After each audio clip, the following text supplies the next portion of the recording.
Complex के अंदर मौजूद रहेंगे। जस्टिस मार्काकल सामने वो अपनी मनीष सिसोदिया की पैरवी करेंगे कि किन वजहों से रिमांड नहीं दी जानी चाहिए। लेकिन माना यही जाता है कि पहली बार अगर किसी आरोपी को पेश कर रही है सीबीआई तो जांच का पूरा समय दिया जाता है, लेकिन 14 दिन की रिमांड मिलती है या फिर उससे कम दिनों की, यह निर्भर करेगा कि सीबीआई की दलीलें क्या रहेंगी। हाँ बिल्कुल तरुण, लेकिन सीबीआई ने रविवार को भी 8 घंटे तक लगभग पूछताछ की है और उसके बाद ही ये गिरफ्तारी हुई है। ऐसे में सीबीआई की दलीलें अब क्या होती हैं कोर्ट में, ये देखना महत्वपूर्ण। और दूसरा पहलू, क्या मनीष सिसोदिया की तरफ से जमानत अर्जी दाखिल की जा सकती है? देखिए, इस बात की गुंजाइश से मना नहीं किया जा सकता। आपने देखा होगा कि जब वो गए थे पूछताछ में शामिल होने के लिए, तब भी उन्होंने अपनी धर्मपत्नी की खराब सेहत का हवाला दिया था। भावुक भी हो गए थे मनीष सिसोदिया और कहा था कि वो घर में अकेली हैं चूंकि उनका बेटा यूनिवर्सिटी पढ़ने के लिए जाता है।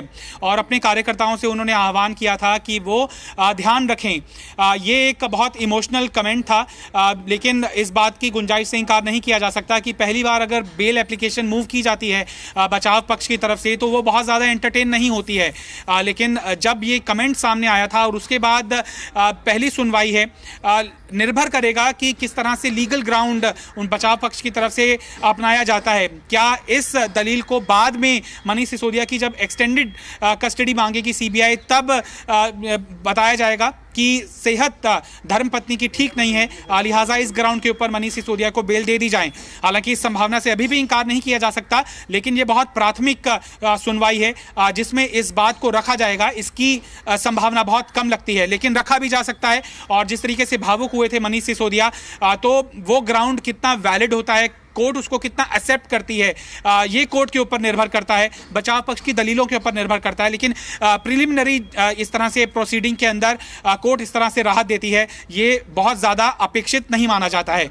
लेकिन क्या बचाव पक्ष की तरफ से ग्राउंड अपनाया जाता है, क्या स्ट्रैटेजी अपनाई जाती है, वो कुछ ही देर के अंदर खुलासा हो जाएगा। मीडिया के कर्मी भी वहाँ पर मौजूद रहेंगे, लिहाजा बचाव पक्ष और सीबीआई दोनों के पक्ष जानने के लिए हमें मिलेंगे। महत्वपूर्ण रहेगा कि सीबीआई कुछ चौंकाने वाले खुलासे ना कर दे जिसका बार बार जिक्र किया जाता है। अभी तक सोर्सेज से कंफर्म खबरें आ रही थी कि किसी ब्यूरोक्रेट ने यह इशारा किया है कि मनीष सिसोदिया इस पूरे कथित घोटाले के अंदर शामिल थे। अधिकारियों को निर्देश दिए जा रहे थे, कहीं ना कहीं एक बैकडोर से फायदा पहुंचाया जा रहा था लिकर ट्रेड के अंदर जो बड़े नाम शामिल हैं। और जिस तरीके से दिनेश अरोड़ा एक तरह से सरकारी गवाह बन गए हैं, तो उनके भी अहम खुलासे थे। मोबाइल फोन्स को डिस्चार्ज किया जाता रहा, दर्जनों ऐसे मोबाइल फोन खुद मनीष सिसोदिया के इशारे के ऊपर उनके स्टाफ की तरफ से बदले गए। इन बातों का भी जिक्र कुछ कॉन्क्रीटली आ सकता है। अभी तक जो चीज़ें सूत्रों तक सामने आ रही थी वो जिरह के अंदर सामने आएंगी, लिहाजा वो स्थापित हो जाएंगी कि शायद सीबीआई के पास कुछ ऐसे पुख्ता सबूत हैं जिससे मनीष सिसोदिया की घेरेबंदी और ज़्यादा मजबूत हो सकती है। लिहाजा महत्वपूर्ण पड़ाव के ऊपर है, पहली सुनवाई है और महत्वपूर्ण जो तथ्य हैं वो यहाँ पर आने संभावित हैं। हाँ बिल्कुल, आप कह रहे हैं, आपने सबूत का जिक्र किया, लेकिन आम आदमी पार्टी की तरफ से, खुद मनीष सिसोदिया की तरफ से बार बार ये कहा गया कि इन्होंने मेरा दफ्तर भी खंगाल लिया, मेरे गांव तक पहुंच गए, लेकिन इनको कुछ नहीं मिला। तो ये इस